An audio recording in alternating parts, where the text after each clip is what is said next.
Yu-Gi-Oh! Is an extremely difficult card game to understand, especially for new players. In this series, I want to outline and cover game mechanics, rulings, and general information to help players understand and improve at the game. This is how to read cards. Conjunctions are words that connect clauses and sentences together, and in Yu-Gi-Oh! They do the same thing. They connect effects together and change the functionality of them. Card effects can essentially be cut into two parts because of this: what comes before the conjunction, or part A, and what comes after the conjunction, or part B. There are 5 conjunctions in Yu-Gi-Oh! The 4 main ones are then, also, and if you do, while the 5th one is more rare but still exists on several cards, and is also after that. Conjunctions have 2 important functions when it comes to card effects. 1, determining if parts A and B of the effect occur simultaneously or sequentially, and 2, determining if part A of the effect is required for part B of the effect to occur.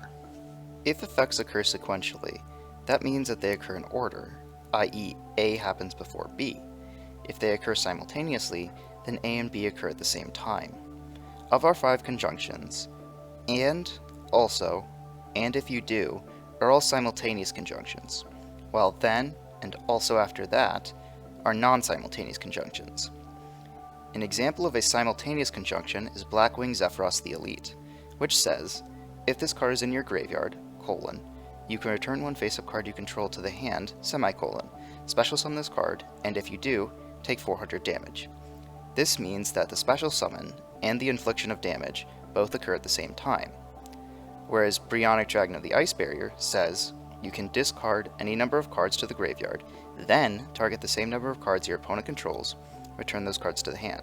This is a non-simultaneous conjunction, which means you must discard any number of cards to the graveyard before you are able to target cards on the field that your opponent controls and return them to the hand. The difference between sequential and simultaneous effects is a minor one, but an important one that we'll discuss later, known as missing timing. Conjunctions also give us information on how much we can resolve an effect should it become interrupted. This is done by determining if part A of the effect is required for part B of the effect. Of our 5 conjunctions, then, and if you do, are classified under A is required for B, where also, and also after that, are classified as A is not required for B. If A is required for B, then if you can't do A, you can't do B. Pretty simple. If A is not required for B, then even if you cannot do A, you still do part B. This can be kind of confusing, so let's see an example. An example where we can see both is Adamancipator Risen Dragite, which says, during your main phase, you can excavate the top 5 cards of your deck, and if you do, you can return cards your opponent controls to the hand, up to the number of excavated rock monsters. Also, place the excavated cards on the bottom of your deck in any order. When you use this effect of Dragite, we see that you must excavate the top 5 cards of your deck in order to return cards your opponent controls to the hand. But regardless of if you were able to return any cards to the hand, you must return cards to the bottom of your deck. You will notice that AND was absent from these lists, and that is because AND is in its own category, where you must be able to do both part A and part B to resolve the effect. One example of this is Leerless Sapphire Swallow, which says, if you control a winged beast monster, you can special summon both this card and one level 1 winged beast monster from your hand. In order to use this effect, you must both have Leerless Sapphire Swallow, as well as another level 1 winged beast monster in your hand to use this effect.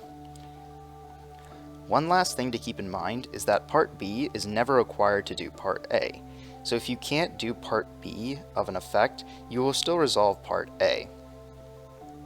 I know that this might have been a confusing video with all this part A and part B nonsense, but I do truly believe that once you're able to understand these distinctions between conjunctions and the punctuations that we covered in the last video, that as a player, you'll improve quite a bit on understanding how cards work and prevent opponents from scumming wins whether or not it's intentional.